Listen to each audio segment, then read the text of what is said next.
Josué capítulo 3, versículo 1. Josué se levantou de madrugada e, partindo de Sitim, com todos os israelitas, chegaram ao Jordão e ficaram ali antes de atravessá-lo. E sucedeu, ao fim de 3 dias, que os oficiais passaram pelo meio do acampamento e ordenaram ao povo: quando virdes a arca da aliança do Senhor vosso Deus, sendo levada pelos sacerdotes levitas, partireis do vosso lugar e a seguireis. Contudo, conservai entre vós e a arca, uma distância de 2.000 côvados, e não vos aproximeis dela. Assim sabereis o caminho pelo qual haveis de ir, porque por esse caminho nunca passastes. Guarde isso, por esse caminho nunca passaste. E Josué disse ao povo: santificai-vos, porque amanhã o Senhor fará maravilhas no meio de vós. Eu quero voltar para o versículo 1, quando diz, e é um primeiro pensamento para nós aqui, nessa noite. Josué, ele se levanta de madrugada. Não sei se você se recorda, 2 capítulos antes, em Josué capítulo 1, quando Moisés, ele morre, e o Senhor aparece para Josué e o convoca para a missão de substituir, o Moisés e a dura missão de conduzir aquele povo à terra prometida. O Senhor libera algumas palavras de encorajamento a Josué. Ele diz para ele: esforça-te, tem bom ânimo, medita na lei dia e noite, faça conforme está escrito na lei. E se você depois durante a semana você pode ler o livro de Josué, você vai reparar que de tempos em tempos Josué se levanta de madrugada. Josué se levanta de madrugada e se aplica aquilo que o Senhor estava liberando. Isso fala, em primeiro lugar, de um posicionamento. Em um tempo de transição, Deus requer de nós um posicionamento. Porque levantar de madrugada, não sei vocês aqui dessa comunidade, mas é difícil. Levantar de madrugada é difícil. E isso acho que vale para todos nós. E levantar de madrugada para buscar ao Senhor, para ter um entendimento, para uma nova direção, para um novo caminho, isso foi exigido de Josué. Josué entendeu dessa forma e se posicionou, e se antecipou. Levantar de madrugada diz também de pessoas que estão com o coração disposto, pessoas que têm uma proatividade, pessoas que estão se antecipando às questões. Isso, por exemplo, está conectado a algo que foi falado aqui, não sei se foi em uma das canções ou se foi no poema, quando aquela noiva de Cantares capítulo 5, quando o noivo, o amado, passa pela porta e deixa ali um perfume na porta, e a noiva, lembra dessa passagem? A noiva, ela fica ali deitada: não, eu já me recolhi, eu já me troquei. Essa postura não é a postura exigida para esses dias. Não há mais tempo para acomodação. Nós não temos tempo para ficarmos esperando por algo, ou que alguém nos carregue, ou que o pastor nos leve pela mão. Nós precisamos de uma postura, nós precisamos de um posicionamento. Amém? Segunda coisa, Sitim. Eles estavam partindo de Sitim e indo para o Jordão, para atravessar até a terra prometida. Que lugar é esse? Sitim. Sitim foi o último acampamento de Israel antes de atravessar. Sitim foi um lugar onde o povo se demorou um tempo ali. E lembre-se que eles estavam rodando a terra, o deserto, por 40 anos. Toda aquela geração que saiu do Egito, ela pereceu no deserto. E só ficaram Josué e Calebe e os remanescentes. Então, Sitim é o último estágio antes de entrar na terra da promessa. Você imagina Josué e Calebe, você imagina uma criança que nasceu no deserto naqueles dias. Você imagina um jovenzinho que tinha ali por volta ali, talvez de seus 5, 6 anos, criança ainda, e ver toda a geração do Egito morrer. E aí 40 anos depois, esse rapazinho de 5 anos está com 45 anos. E ele está vendo, estamos prestes a entrar de novo, estamos prestes a chegar lá. A geração dos meus pais não entrou, mas nós estamos pertinho. E aí eles ficam em Sitim e de repente uma parte do povo começa a se contaminar e a se misturar com as mulheres daquela terra. Mulheres moabitas, mulheres midianitas. E um homem, um neto de Arão, ele se enche de um zelo santo, Vocês devem se lembrar dessa passagem, o nome dele é Finéias. Ele pega uma lança, e ele tem conhecimento que tem um israelita deitado com uma moabita numa tenda, ele invade aquela tenda, ele interrompe aquele ato que está acontecendo ali, e ele atravessa os dois com uma lança. E aquilo cessou uma praga que estava acontecendo por todo Israel, porque o Senhor estava irado. Sabe o que diz respeito a essa ira, esse zelo de Finéias? É o zelo de pessoas que estão prestes a entrar em algo que o Senhor está liberando, e elas não se conformam mais com o pecado. Gente que está no limiar de um novo tempo, de uma nova estação, e elas não toleram mais se misturar com as coisas da terra. E aí com o zelo elas atravessam. Se tinha esse lugar. Eu meditando, pensando nessa passagem para essa noite, eu considerei Sitim como esse tempo de conferência. Um lugar onde vocês estão conferindo, conferência é isso, né? Vocês estão conferindo com o Senhor e uns com os outros, sobre os próximos passos. Se tinha um lugar em que nós estamos esperando do Senhor os próximos passos. E uma coisa que fica clara, comparando com o texto bíblico, é que nós precisamos ter zelo contra o pecado, contra a maldade, contra o mal que rege esse tempo. Nosso coração precisa ser inteiro do Senhor. Sitim foi o lugar onde Israel enviou 2 espias para Jericó. Eles atravessaram o Jordão, foram até lá, foram recebidas por Raabe. Sitim é esse lugar de transição. O deserto estava atrás deles, o Egito ficou para trás, as coisas velhas passaram, e diante deles tudo novo estava por vir. O povo de Israel estava deixando um lugar de pecado, estava deixando um lugar onde o zelo pela santidade de Deus foi demonstrada, e eles estavam prestes a entrar num lugar novo, um lugar que o Senhor tinha prometido. Uma pergunta que eu faço nesse momento para vocês: o que vocês precisam deixar para trás para acessar esse lugar novo? O que vocês precisam ter um zelo como Finéias e atravessar pelo meio e literalmente aniquilar, matar, destruir na sua vida, para que você deixe para trás e você possa acessar aquilo que o Senhor está liberando nos próximos anos? Deus está posicionando a sua igreja. E eu falo não apenas a igreja, nessa cidade, nessa nação, para um novo tempo. Nós somos gratos pelo que Ele fez até aqui, como cantamos, mas Ele mesmo, o próprio Deus, nos faz olhar adiante. Uma pergunta que eu faço, uma segunda pergunta: seus olhos estão no tempo presente, na confusão do presente, nos políticos, na questão sanitária? Seus olhos estão no agora, ou seus olhos estão naquilo que o Senhor está preparando para você? Uma pergunta que eu faço a essa igreja em particular: quem vocês eram 10 anos atrás? Aquilo que vocês eram 10 anos atrás trouxe vocês até aqui. E a pergunta que o Senhor faz para vocês é: o que vocês vão ser hoje para os próximos 10 anos?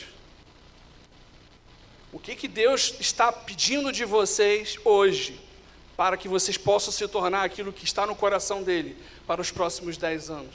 Nós estamos trabalhando com prazos de médio, longo prazo. Nós estamos lidando e falando da geração desses pequenininhos que acabaram de descer para a reunião deles. Nós estamos falando de um tempo de treinamento, de forjar esses pequenos, forjar os jovens, os adolescentes. Você que é mais velho, que está me ouvindo aqui nessa noite, o teu tempo não passou. O teu tempo não passou, o Senhor está te despertando e te chamando. O seu coração precisa ser como o de Josué e Calebe, que quando Calebe foi questionado sobre o tempo que tinha passado, ele disse: não, eu estou com a mesma disposição de 40 anos atrás. E provavelmente Calebe tinha ali os seus 80, 90 anos. Como está a disposição do teu coração? Ele está requerendo de nós um posicionamento. Ele está requerendo de nós zelo pela santidade. Ele está requerendo de nós uma atitude para podermos atravessar para essa nova estação. Senhor, eu oro nesse momento pelos nossos corações, para que a nossa mente, o nosso coração se abram para aquilo que está sendo comunicado nessa noite, Pai. Queremos abandonar uma fé religiosa, uma fé de domingo à noite, uma fé protocolar, uma fé que eu bato o cartão para poder estar aqui, uma fé que eu tenho uma ocupação na igreja e a minha motivação é a ocupação, é o ministério que eu tenho. Não, Senhor, a minha motivação por estar aqui nessa noite é o Senhor. A minha motivação de estar aqui essa noite é a sua presença, é a sua santidade. E a minha oração, Pai, é que essa palavra ela abra a nossa mente, ela abra o nosso entendimento, ela encha o nosso coração de esperança, de fé, de um fogo. Versículo 3. Eles deixaram Sitim, foram para perto do Jordão. E diz a palavra que os oficiais do povo, eles começam a andar pelo acampamento, e eles levam mais ou menos 3 dias, isso está no versículo 4, pode colocar aí na tela. Havia uma distância, não é isso não. Cadê os 3 dias? Então volta para o 2, volta para o versículo 2. Ao fim de 3 dias, os príncipes passaram pelo meio do arraial. Esses 3 dias, pode ser, eles esperaram 3 dias e foram caminhando pelo meio do povo, ou o povo era tão numeroso, tinha tanta gente, que os líderes eles começaram a caminhar pelo meio do povo, e eles começaram a proclamar algo: quando vocês virem a arca, sigam a arca. Quando vocês olharem no meio do arraial se levantar a arca do Senhor, sigam essa arca. Os líderes começaram a dizer para o povo: olha, preste atenção na arca. Preste atenção na arca, quando ela se mover, se movam após ela. Não fiquem parados, não fiquem prostrados, não fiquem desanimados. Se a arca se levantar no meio e para onde ela for, vocês vão seguir essa arca. Os líderes começaram a fazer isso, e Deus tem levantado líderes nessa casa, estão indicando e apontando o caminho, você tem sido discipulado por eles. Ouça, preste atenção naquilo que o Senhor está liberando nesta casa e siga. A arca é uma representação do trono de Deus. Olhe para o trono de Deus, olhe para a nuvem. Eles estavam acostumados a olhar para a nuvem, mas naquele momento, Deus estava fazendo algo novo. Vocês não vão mais olhar para a nuvem, porque no lugar onde vocês vão entrar, a nuvem ela não vai estar mais lá. Vocês vão precisar olhar para a arca. Vocês vão precisar visitar o meu trono. Irmãos, Jesus, Ele abriu o caminho para que nós possamos acessar o trono da graça, e nós podemos nos achegar diante dEle com confiança, pelo sangue de Jesus. Você e eu, não apenas pastores, não apenas líderes, não apenas os ministros, todo cristão tem acesso ao trono da graça de Deus, para que Ele nos socorra, para que Ele fale ao nosso coração. Você tem acesso. E Jesus deu um segredo: entra no teu quarto, fecha a porta e ora. É o teu lugar de acesso. Olha para a arca e siga a arca. Ele diz mais, dentro desse contexto aqui. O que Deus estava fazendo de algo novo aqui? Deixa eu explicar para você. Lá em Números, no capítulo 2, isso fica bem claro. O povo se reunia de acordo com as tribos. Presta atenção nisso aqui. Quando o sol nascia e a nuvem começava a se mover, ela sempre se movia em direção ao sol. A primeira tribo que começava a desmontar acampamento era Judá. Judá ia na frente. E a partir do momento que a nuvem começava a se mover, todo mundo começava a desmontar acampamento. Todo mundo. Mas havia um sinal de Judá. E Judá começava a abrir o caminho. Judá ia primeiro, na direção do nascer do sol. Depois Rúben, ao sul, marchava junto com Judá e outras tribos ali ao redor. Depois, a oeste, Efraim. E no meio desse povo, os levitas, os sacerdotes, desmontavam todo o tabernáculo de Moisés. Irmãos, era trabalhoso. Diz a palavra que às vezes a nuvem ficava parada um dia num lugar. Às vezes ficava uma semana. Às vezes ficava anos. Você imagina, você montar todo o seu acampamento, imagina o trabalho dos levitas, dos sacerdotes, montando todo o tabernáculo. Está tudo posicionado, está tudo pronto. E a nuvem fica um dia só, e a nuvem começa a andar. Desmonta, e Judá começa a dar o sinal, e vai. Irmãos, seguir o trono, seguir a arca, dá trabalho. Porque Deus não se move segundo o nosso tempo, Ele se move no tempo dEle. E nós precisamos abrir mão da nossa agenda, abrir mão das nossas prioridades, porque a nossa prioridade como cristão é Cristo. E Deus está falando com essa casa, com essa igreja. Ele quer mover vocês para um outro lugar. Olhem para a arca, olhem para o trono, olhem para a movimentação do Senhor. Agora vocês repararam que o que eu falei parece que contradiz o que Deus estava fazendo aqui. Porque agora o trono, né, a arca, ela esperava Judá partir, esperava Rúben partir, e depois os levitas iam seguindo. Dessa vez o Senhor estava fazendo algo novo. Vocês vão olhar para a arca e vão seguir a arca. 40 anos eles estavam fazendo a mesma coisa. E agora o Senhor estava dizendo algo diferente para eles. Eu estou movendo no meio de vocês de uma maneira como vocês nunca viram. Olhem para a arca, olhem para o trono e vejam para onde eu estou indo e sigam. Sabe qual é o problema desse tempo? Em muitas igrejas, em muitos lugares, igrejas que estão fazendo o mesmo trabalho, a mesma coisa, o mesmo jeito de funcionar, há anos e anos e anos. As coisas funcionam, tem música, tem pregação, tem tudo, mas a arca, o trono já se moveu e essas pessoas não viram. E nós, irmãos, como igreja, não podemos cair nisso. Deus se mover e nós não percebermos, porque estamos ocupados com a nossa religiosidade, com as nossas coisas, com os nossos ministérios, com as nossas ocupações, com as nossas agendas. Nós precisamos olhar para Deus, o que Ele está fazendo, e nós precisamos ir para lá. O primeiro sinal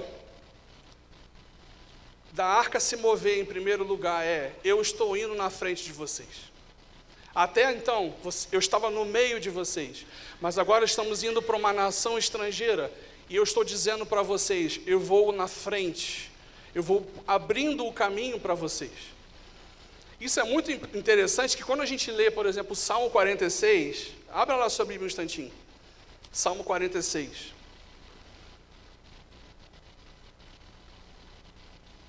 O Salmo 46, ele é dos filhos de Corá.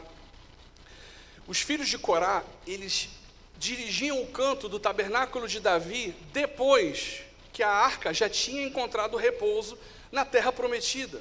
O Salmo 46 é um canto do depois. Eu quero trazer para você como se fosse um spoiler, como se fosse uma antecipação daquilo que Deus está por fazer no nosso meio, porque nós estamos aqui anunciando: se movam pela arca. Nós vamos agora ler a passagem que diz o que aconteceu quando a arca foi. Salmo 46, versículo 6.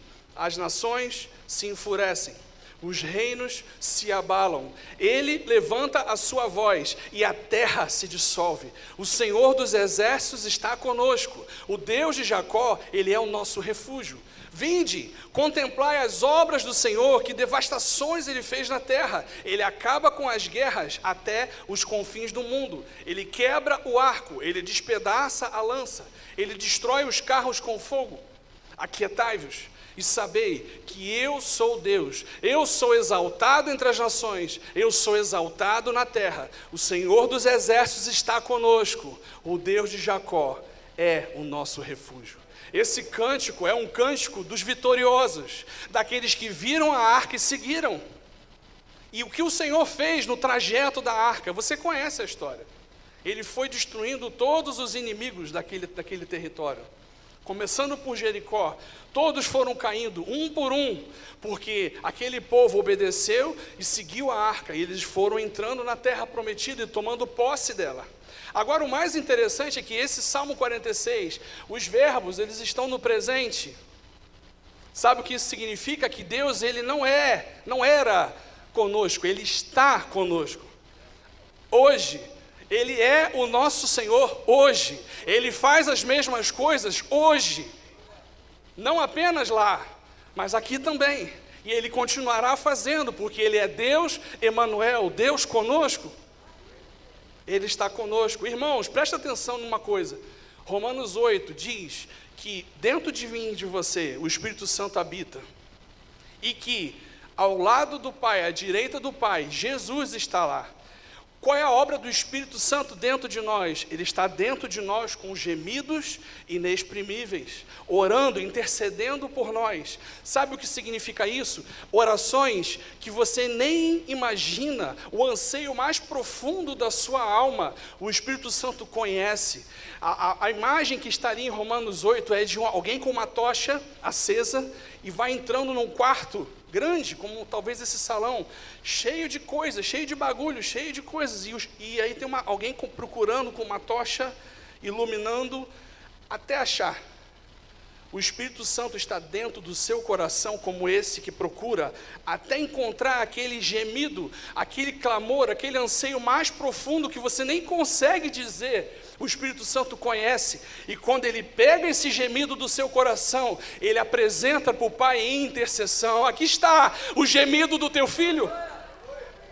E lá em cima, à direita do Pai, Jesus está intercedendo por você. Jesus está clamando por você, Ele está olhando as suas lutas, as suas dificuldades, e Ele está dizendo: o meu sangue cobre esse filho, essa filha, ele é justo, ele está sendo santificado, e daqui a pouco ele vai ser glorificado. Ele está intercedendo: Pai, é a hora, Pai, eu quero estar com eles. E aqui na terra, o Espírito Santo dentro de nós, intercedendo por nós. A pergunta que eu faço: vai dar errado? Quando você tiver dúvida, lembre-se disso. Jesus está à direita do Pai orando por você, e o Espírito Santo está dentro de você orando por você. E Deus, Ele costuma ouvir as orações dEle mesmo. As orações de Jesus serão respondidas, tenho certeza, tenha certeza. Mesmo que você não saiba o que orar, o Espírito Santo está dentro de você orando por você, te ajudando. A arca indo adiante deles é um sinal: eu estou entrando nesse território na frente de vocês, eu estou abrindo os caminhos, destruindo os inimigos. Mas ele diz algo, no versículo 4: sigam a arca, mas não se aproximem dela. Parece que ele está antecipando o que vai acontecer lá na frente, quando Davi ele traz a arca de volta para Jerusalém e coloca a mão na arca. Ele está dizendo: guarda uma distância de 2.000 côvados, isso dá mais ou menos 900 metros de distância, quase 1 quilômetro de distância.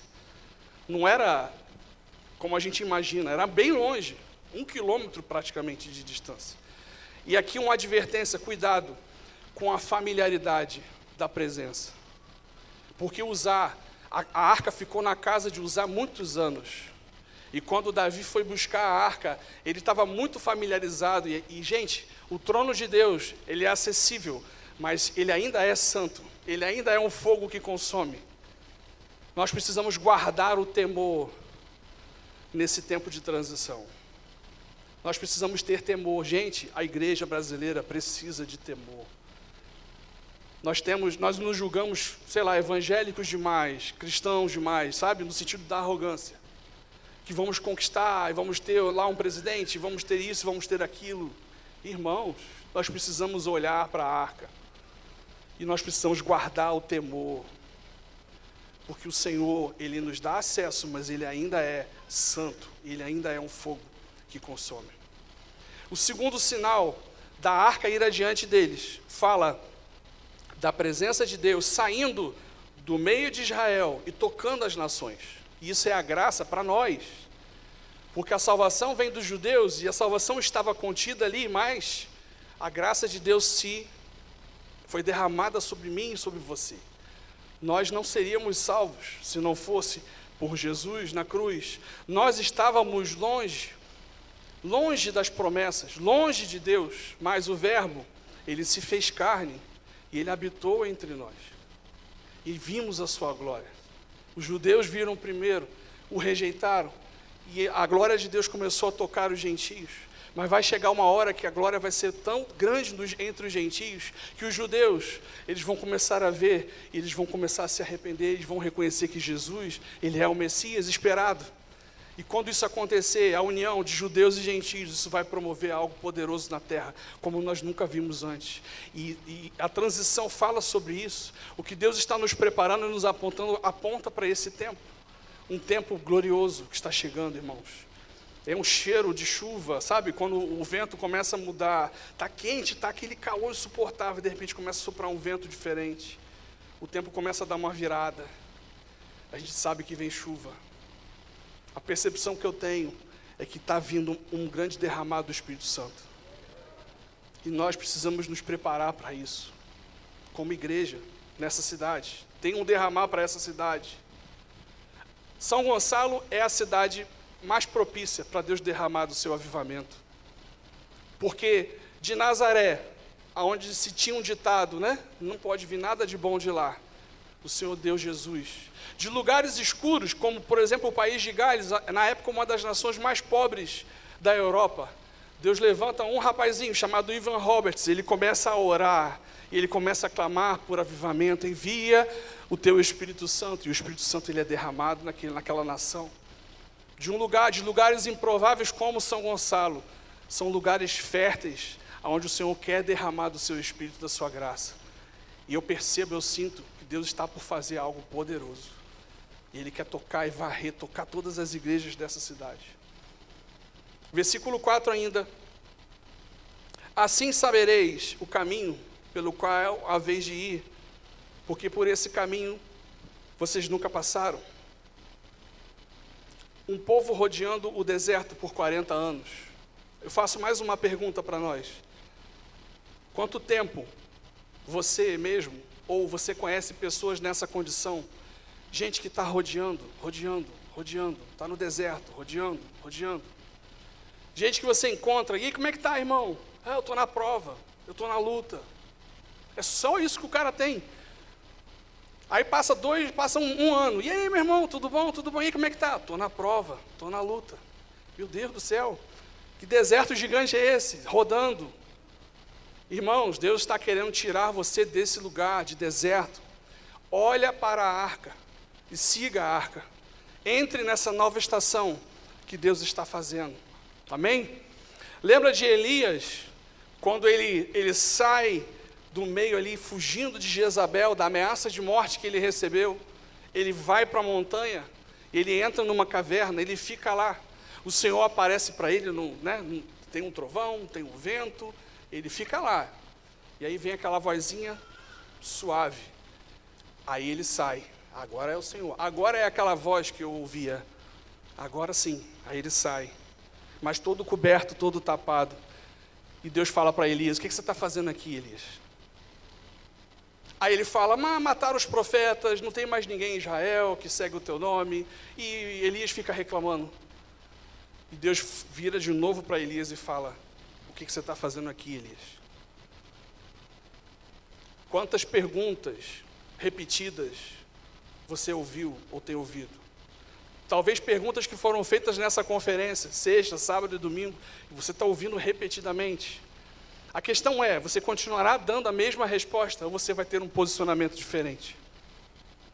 Lembra de Moisés? Moisés, ele estava já velho. Ali, a gente está falando de Josué, um pouco antes. Moisés já idoso. O povo estava ali com sede. Lembra disso?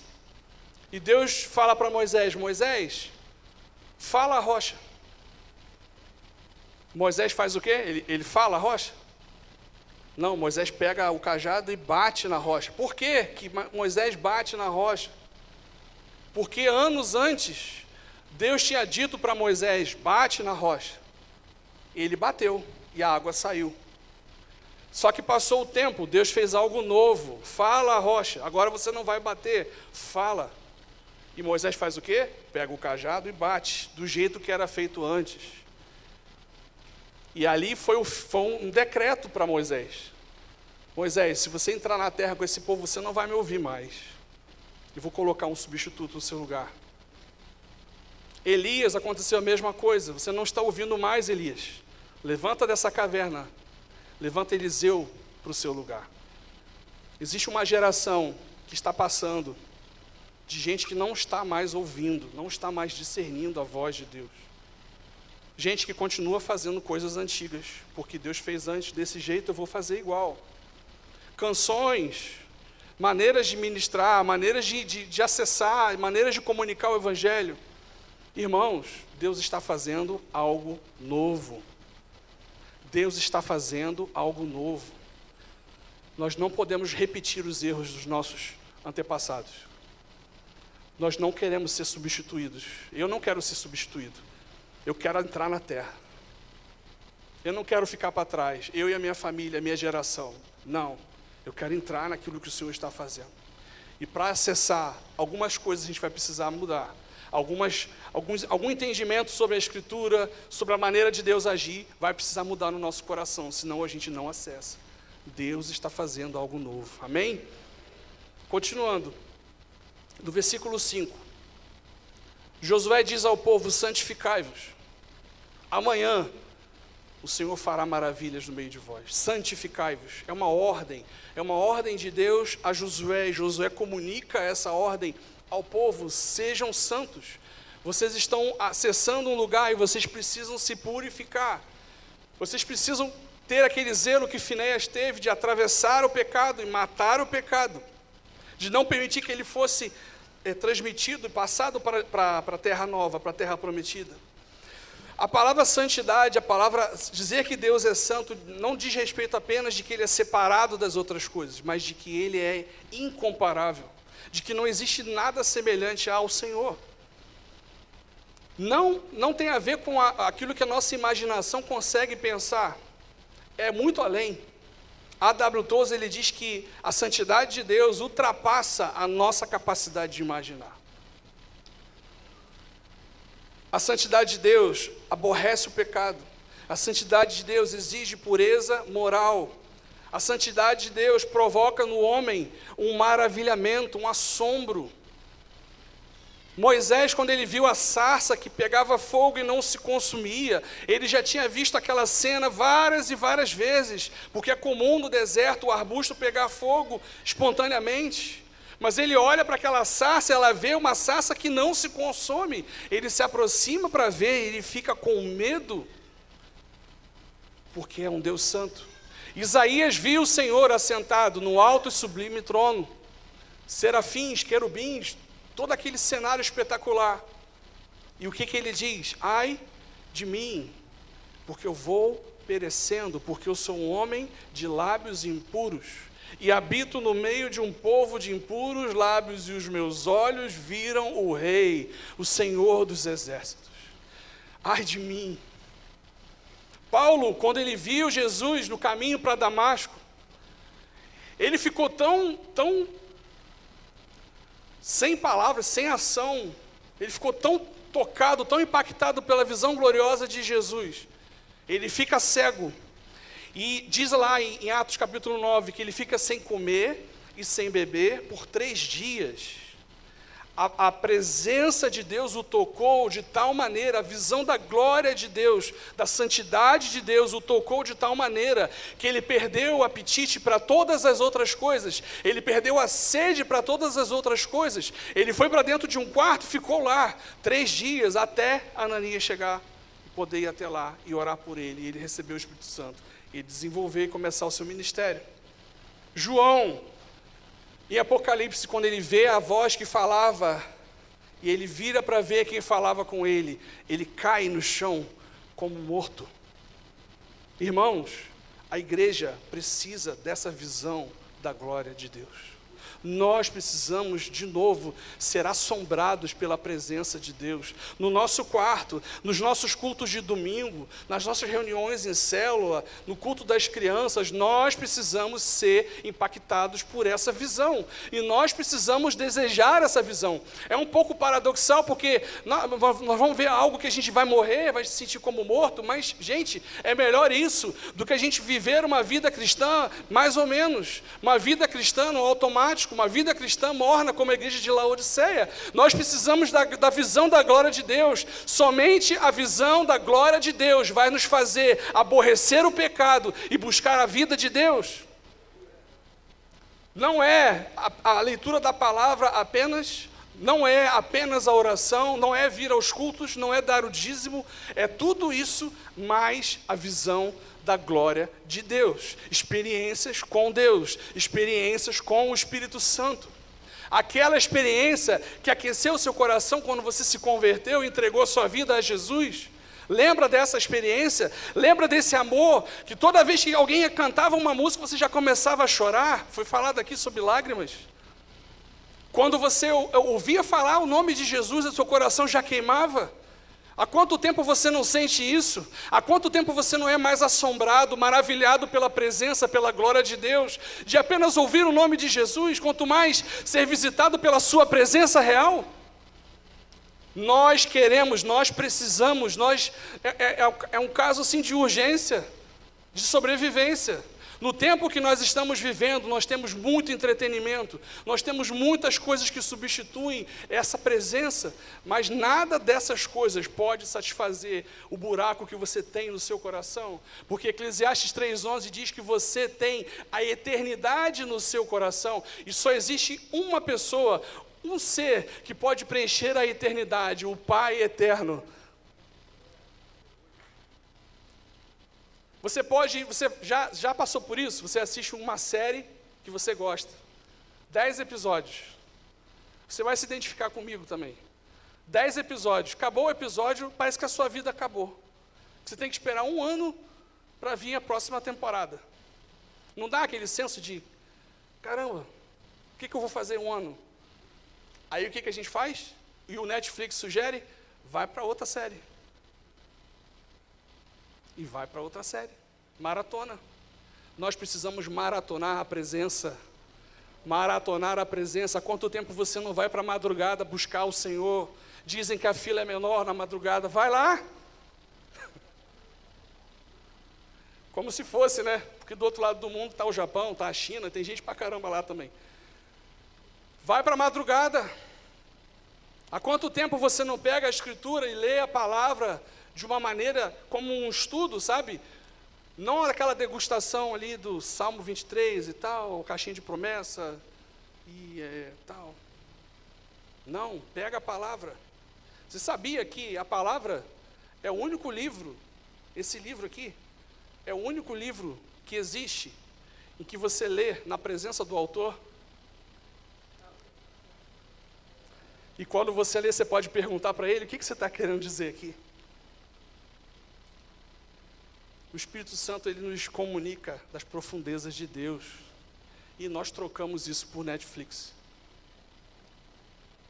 Nosso coração, irmãos, está cheio de coisas que a gente precisa tirar. Você pode ter uma vida assim, moralmente certinha, uma pessoa legal. No trabalho você faz tudo certo, chega no horário, e isso é muito bom. Mas dentro, como é que está o seu coração? Como é que está quando ninguém está olhando? Como é que está o teu coração quando vem momentos de dificuldade, de luta? A quem você recorre em primeiro lugar? Nós precisamos da visão da glória.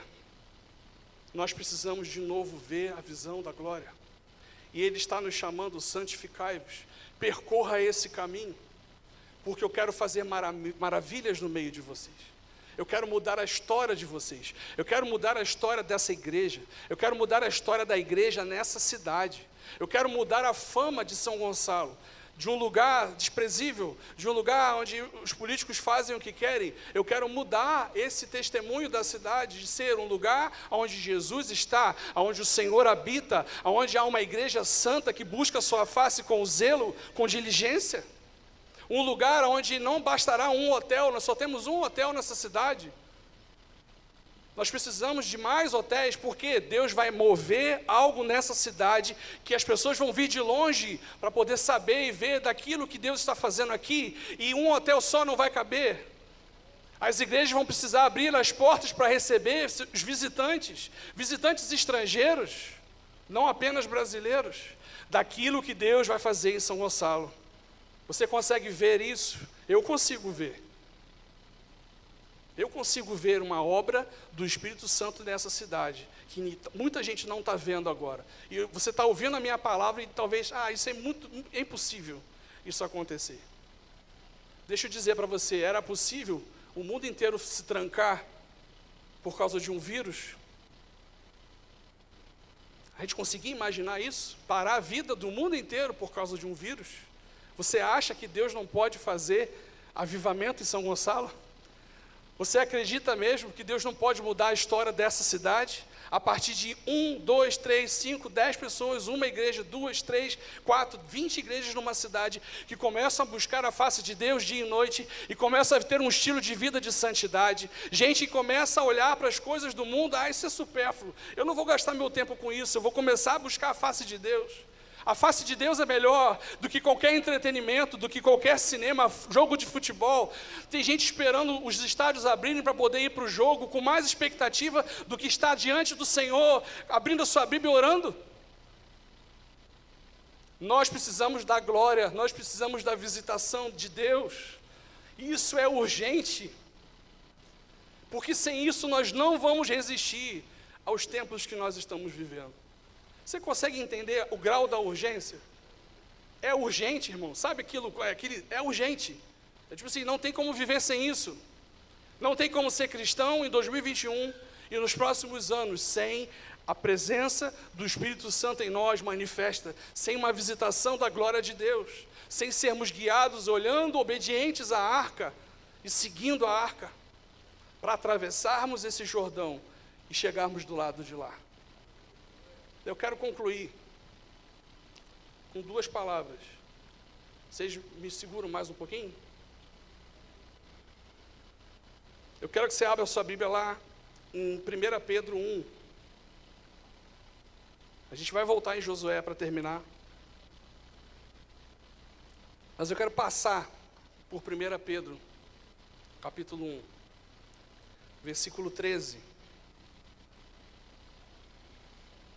Portanto, cingindo o vosso entendimento, os lombos do vosso entendimento, na Almeida 21 com o entendimento pronto para entrar em ação. Essa imagem aqui, de cingir os lombos, é a imagem de um viajante. O tema dessa conferência é o caminho, né? O caminho da santidade. É uma jornada. Tinha até um bonequinho movendo ali, né? Naquela animação que vocês fizeram aqui. E o pessoal aqui da dança fez muito bem também. O que é cingir os lombos? Volta lá, isso aí. Pode colocar a versão anterior. Pode colocar a anterior. A anterior ela traz mais o sentido metafórico que o texto traz. Cingir os lombos é uma metáfora lá do Oriente. Todas as vezes, os homens é mais fácil, né? Quando a gente vai para um lugar distante, a gente vai, bota uma calça, bota uma camisa e vai. As mulheres não, né? Se vai, vê espelho, leva um tempinho, um pouquinho mais. Bastante, né? Bem mais. Aí elas se arrumam e tal, vê roupa, vê não sei o quê. Quem tem filho pequeno, aí pega a bolsa de criança e vê e tal, troca, bota casaco, bota não sei o quê, bota a fralda extra, fralda tripla, vai colocando ali. Cingindo o lombo do entendimento é a preparação de uma viagem. No mundo oriental, vocês lembram das imagens do cinema, né? Aquelas roupões grandes. Então, para poder partir para uma viagem, eles precisavam firmar bem aquela roupa, para quando eles saíssem na jornada, aquela roupa, aquele arranjo de roupa não se desprendesse. Então, Pedro está dizendo aqui, cinja para essa jornada o seu entendimento e tenha autocontrole, sede sóbrios. Ou seja, vá com calma. Porque uma palavra como essa, talvez você queira, eu vou acessar o Senhor amanhã, né? Não, você pode fazer até isso, só não quero que você se frustre, porque é uma jornada, é uma viagem. Então se vista com o entendimento, pega a sua palavra, pega as anotações das mensagens que você ouviu na conferência, se cerca disso, se arruma, se apruma para essa jornada para o outro lado. E seja sóbrio, vá com moderação, vá entendendo que é uma jornada. E espere inteiramente na graça que se ofereceu na revelação de Jesus Cristo. Entenda que não é na sua força, é pela graça. Não é pela sua própria capacidade, é pela graça. Se vista disso, aquietai-vos e sabei que eu sou o Senhor, como nós já lemos aqui. Versículo 14. Como filhos obedientes, não vos amoldeis aos desejos que vocês tinham nos tempos passados da vossa ignorância. E aqui lembra muito Romanos 12, não vos amoldeis aos esquemas desse mundo, mas transformai-vos pela renovação do vosso entendimento, sejam filhos obedientes. E aqui, gente, é muito importante isso, não apenas por essa palavra, para a vida. Obedeça ao que o Senhor te manda. Siga a palavra que você tem ouvido nesses dias. Aplique-se a essa palavra. Se posicione. Você não vai ter resultados diferentes fazendo a mesma coisa. Seja um filho obediente. Não se amolde aos desejos que vocês tinham antes. Versículo 15. Mas sede também santos em todo o vosso procedimento, assim como é santo aquele que vos chamou, porque está escrito, sede santos, porque eu sou santo. Andai em temor durante o tempo da vossa peregrinação, se chamais de Pai, aquele que julga segundo as obras de cada um. Ande com temor, dependa da graça de Deus, se cerque de entendimento, se cerque da palavra, se cerque de irmãos, de parceiros de jornada, que estão nessa mesma intensidade pelo Senhor. Eu quero dizer uma coisa, tem gente que é muito querida, mas tem gente que não está afim disso que eu estou falando. Tem gente que não quer Jesus, tem gente que está aqui, mas não está muito interessado. Eu quero ser franco com você, se você identifica pessoas assim, pregue o evangelho para essas pessoas, mas diminui um pouco o tempo com essas pessoas, porque elas não vão te ajudar na jornada. Você precisa de parceiros da jornada, gente com uma mesma visão. Você que é solteiro aqui, você precisa de uma companheira ou de um companheiro, de um marido, de uma mulher, que seja parceiro e entenda a mesma visão. Se você está num namoro em que o seu namorado, a namorada, ela não tem a mesma visão que você, olha, pode botar ele para fora, porque ele não vai te ajudar na sua jornada. Gente, isso é questão de vida e morte. Isso é questão de acessar aquilo que Deus quer fazer e não acessar. Nós precisamos ser radicais. Nós precisamos de temor para acessar. Terminando, posso chamar os músicos aqui já?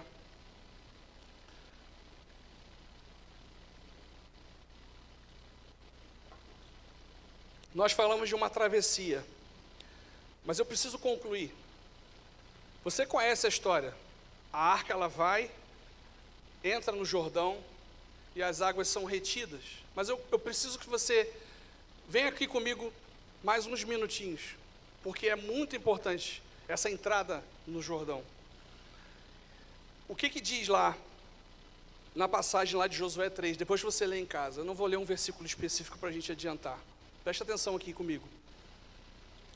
Era a época das cheias. O Rio Jordão, ele nascia no alto das montanhas, então elas ficam congeladas no inverno.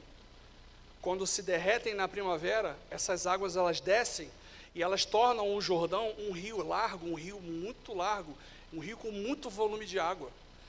O Senhor, ele escolheu atravessar o Jordão nesse momento das cheias. E a arca vai na frente, lembra da passagem? A arca, eles vão seguindo a arca. Quando os sacerdotes pisam nas águas do Jordão, diz a palavra que eles pisam e as águas elas são retidas, elas são represadas. Porque no Mar Vermelho, quando Moisés ele manda o povo atravessar o Mar Vermelho, as águas se abrem assim. Mas no Jordão, as águas são um rio e não um mar. Então as águas têm um fluxo. Quando a arca e os sacerdotes tocam na água do Jordão, as águas ficam represadas do lugar onde eles pisaram para trás. Gente, essas águas elas não desapareceram. Elas vão se acumulando, elas foram se acumulando para trás, enquanto os sacerdotes iam entrando no meio do rio. Você consegue imaginar isso? E o povo ali atrás, esperando para passar. E as águas vão se avolumando atrás, e eles vão pisando e vão entrando no Jordão.